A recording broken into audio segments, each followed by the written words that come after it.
Good morning, good afternoon, good evening, wherever you might be, and welcome to a post about a book that has been getting on my nerves lately.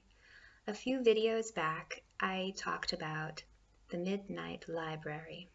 I hypothesized that because the premise of famous novelist Matt Haig's latest book was the same as that of my 2018 novel, closer investigation would reveal more similarities between our books than would occur spontaneously. His book came in the mail, and I found the similarities I was expecting, but I found something much stranger as well. His book reads like a patchwork of voices. I can't verify that the other voices were not invented by Haig, but they definitely sounded distinct. And this raises the question, if a work steals from a wide enough variety of people, is it no longer plagiarized? Given the AI tools available to writers today, this is an important question. We are going to need automated tools to combat this sort of AI-generated hash.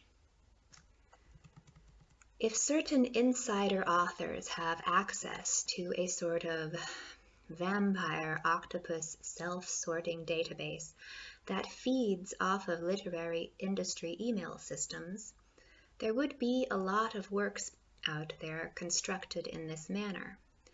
Matt Haig's book has a very constructed patchwork flavor because of the premise. A woman gets depressed and enters a library containing all of her other possible lives.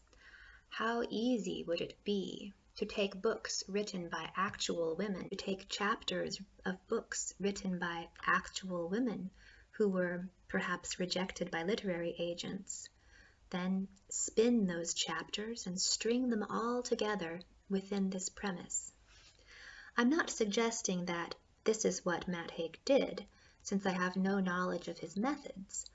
I'm just implying that it would be a very easy way to construct such a book, especially if you were a man who has published a book every 6 months for the past decade, and who has typically used male protagonists and found it difficult to create a truly feminine voice.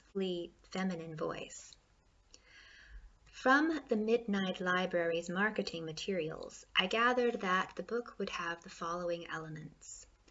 Woman with absent parental figures suffers setbacks in her life and feels trapped. Accompanied by a cat and a wise female mentor, she explores her regrets about her life through a magical library that she enters every time she is desperately miserable. In one of her lives, she was a scientist who was killed by her experiment. In another life, she struggles with fame. In another life, she stays in her small town, and so on. These elements can be broken up into 11 parts, and they all line up exactly with my novel. So I naturally wanted to investigate further. This was just the promotional material for the book. As I read the book, I looked for strange details that overlapped with strange details in my book, and I've tried to statistically analyze the likelihood that a set of detailed overlaps would occur spontaneously. If that degree of overlap only occurs once over 100 million books, that raises some suspicions about how the book was constructed. It doesn't diagnose plagiarism in a legal sense, of course, but it helps diagnose similarity and the origin of the influences. So the first run through of the book, I just pulled out about, I think, 27 similarities, very just brief snippets here and there. But then on a second reading, I went through very carefully and I wrote down the page numbers of the overlaps, and they became much more detailed. So here I'll only go over what sort of jumped out at me on a first reading, these 27 first points. So the protagonist is torn by her choice to leave or remain in her small town. Her father is gone and her mother is distant, weak and fragile. She is a philosopher at heart. She regretted not following her father's advice about what to do with her life. Her mentor knows everything and is intimately connected to a machine library that allows her to visit her other lives. Toxoplasmosis is discussed. The game of chess is used as an analogy. Quantum physics is discussed. She has to give a lecture at a conference, and it shocks the audience with claims about the multiverse. She is almost killed while doing her scientific work. She meets a man who is also aware of his other lives, and he remembers a life in which they were married. She doesn't, at first. She struggles with fame and failed relationships. The climax is expressed with the lyrics of a complete song and a conflict with the mentor figure. She then disappears into an obsession with sampling her other lives. She becomes particularly immersed in one ideal life involving a happy family, a daughter and a dog. She wants to keep that life, but she is shocked back into her real life when her connection to the magical machine library breaks. She has an epiphany that makes her grateful for her real life. And the overall message to unhappy women is, use your imagination to deal with worries over unmet expectations, but don't overdo it. So this is something like 16 to 23 plot points, but I found many more when I was more careful about looking into this. And 7 of those are very distinctive. And for example, toxoplasmosis. Not very many books talk about toxoplasmosis.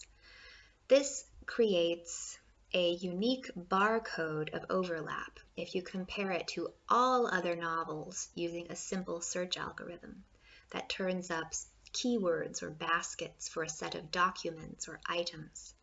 For example, small town, philosophy, other lives, toxoplasmosis, lecture, conference, married. You just won't find more than one novel that has that precise basket, that combination of items in that particular order. It's just a question of probability and statistics. To automate such a process of identifying works that have a lot of similarity, you could flag novels that have a degree of unique overlap and send a copy of the similar work to the original author for analysis.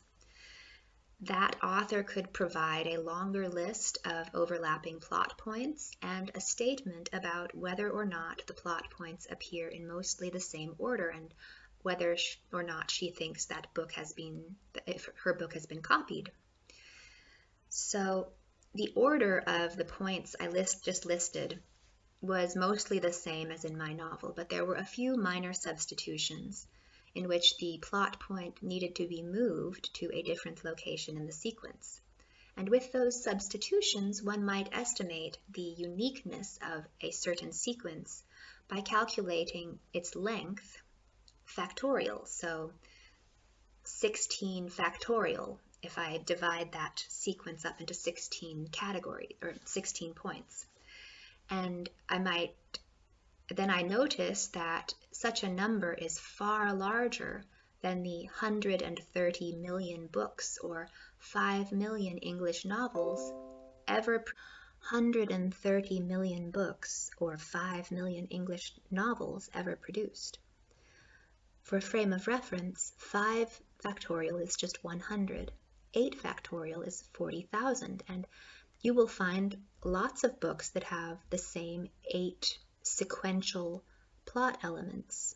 Even Harry Potter had 8 sequential elements from Ender's Game, or 8 sequential elements from The Worst Witch. And each of these plot elements, none of them are extremely unique. It's when you draw them together in a sequence that they become more and more unique. And even a sequence of 8 isn't quite unique enough in most cases. It's when you get to, say, 14 factorial, which is 87 billion, that you reach a number that it's not possible for a person to just accidentally remember a sequence of that length. It's not part of a normal human mind's capability. In a more cut and dried case of plagiarism that happened only 4 months after I published my book, a self-publishing young man used a ghostwriter to take 30 plot points from my novel and use them in the exact same order. Not all of the plot points were terribly unique, but most of them were, and taken all together, it was a condemning assessment. It is easy to analyze such a simple case by taking the number of plot points factorial and comparing that to the 130 million books or 5 million English novels ever produced. This mode of analysis could dramatically reduce the number of copycat works that are being sold. I think it's perfectly fine to have copycat works on fan fiction sites where they're not being traded for money, but selling it is a different matter. There's also the problem of big publishing houses having too much power relative to an individual author. Because of Amazon, the publishing houses are all merging into one giant house, and if they have a best-selling author who steals from an unknown author, that publishing house has no incentive to stop their criminal bestseller. So that puts individual authors at a major disadvantage. And they need a sort of tool, a quantitative tool to defend themselves. Such a tool wouldn't solve all problems, of course. When the number of plot points in the overlap barcode is large, but the points do not occur in precisely the same order, one can't simply calculate the number of points factorial and call it a day.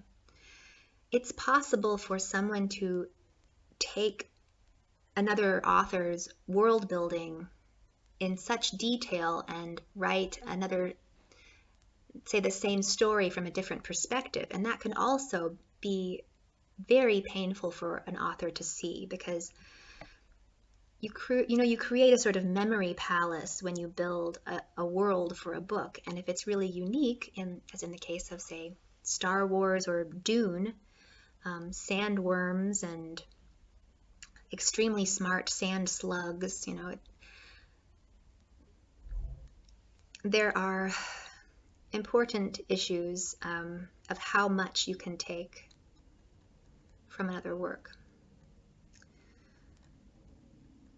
I don't have a clear answer for that, but I do know that in the case of Star Wars, you had aliens, a boy who came of age on a desert planet, his sister is a princess, their estranged father is evil, rogue heroes, spaceships, empires, smart slug lords, mind control, and worms is clearly Dune, but Star Wars used the same elements in a dumbed-down copy of Dune, produced for mass consumption.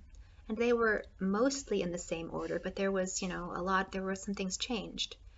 Dune's author thought that Star Wars was stupid and considered suing. And, it seemed like instead he got paid off by having his own movie made. But just because a copyright law isn't enforced in all cases doesn't mean that it doesn't exist.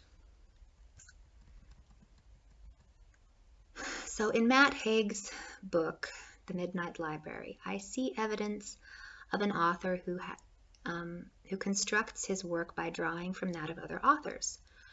And I've looked at his previous work, Echo Boy. It was like a mashup of recent sci-fi movies. It was, the first half was Blade Runner, told from a child's perspective.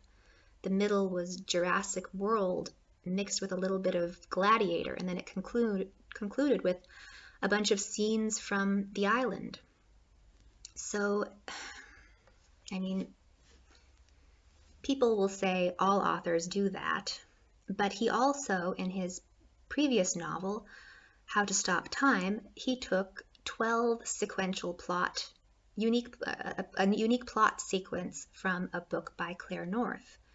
And I think that was also objectionable. I just see that this author has a pattern and that he's gone too far by taking from a completely unknown author. It's a little different when you steal from, you know, these big movies, which it just makes your book look stupid. But if you steal from an unknown author, you're really doing something cruel. When we write a book, it's like a part of our soul. And somebody who's already famous, they've already kind of sold their soul to the world. But somebody who isn't famous, when you take credit for that, you're taking a bite out of their soul. It's really wrong. Profit from it, or to be recognized for it. I think that a moral gray area has been entered. Now, I don't know if it is a legal gray area because the ethics of these matters are something that may need to be reconsidered given the speed with which one can plagiarize in the internet age. Copying, pasting, and spinning has never been easier, and I don't think that Matt Haig was so sloppy as to do something like that. But there is something fishy going on when the number of similarities between two works reaches a certain threshold.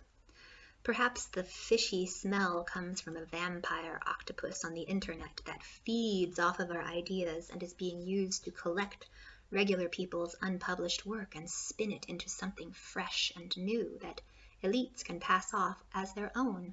Ooh, that's a story for you. If you are out there, vampire octopus, I love you. All hail the vampire octopus. So I'm just speculating here, and but it's a sense that when you write a book, it's a part of your soul. You put it in there, and when you're dead, you know, your soul is given back to the world. It's not a big deal. Nobody's taking anything from you. And if you are famous, you've already kind of sold your soul in a way. But when you are an unknown author, it's still yours. And if somebody's copying it, they're stealing your soul. They're stealing a portion of it, and that's not okay. I mean, creative people suffer for their art.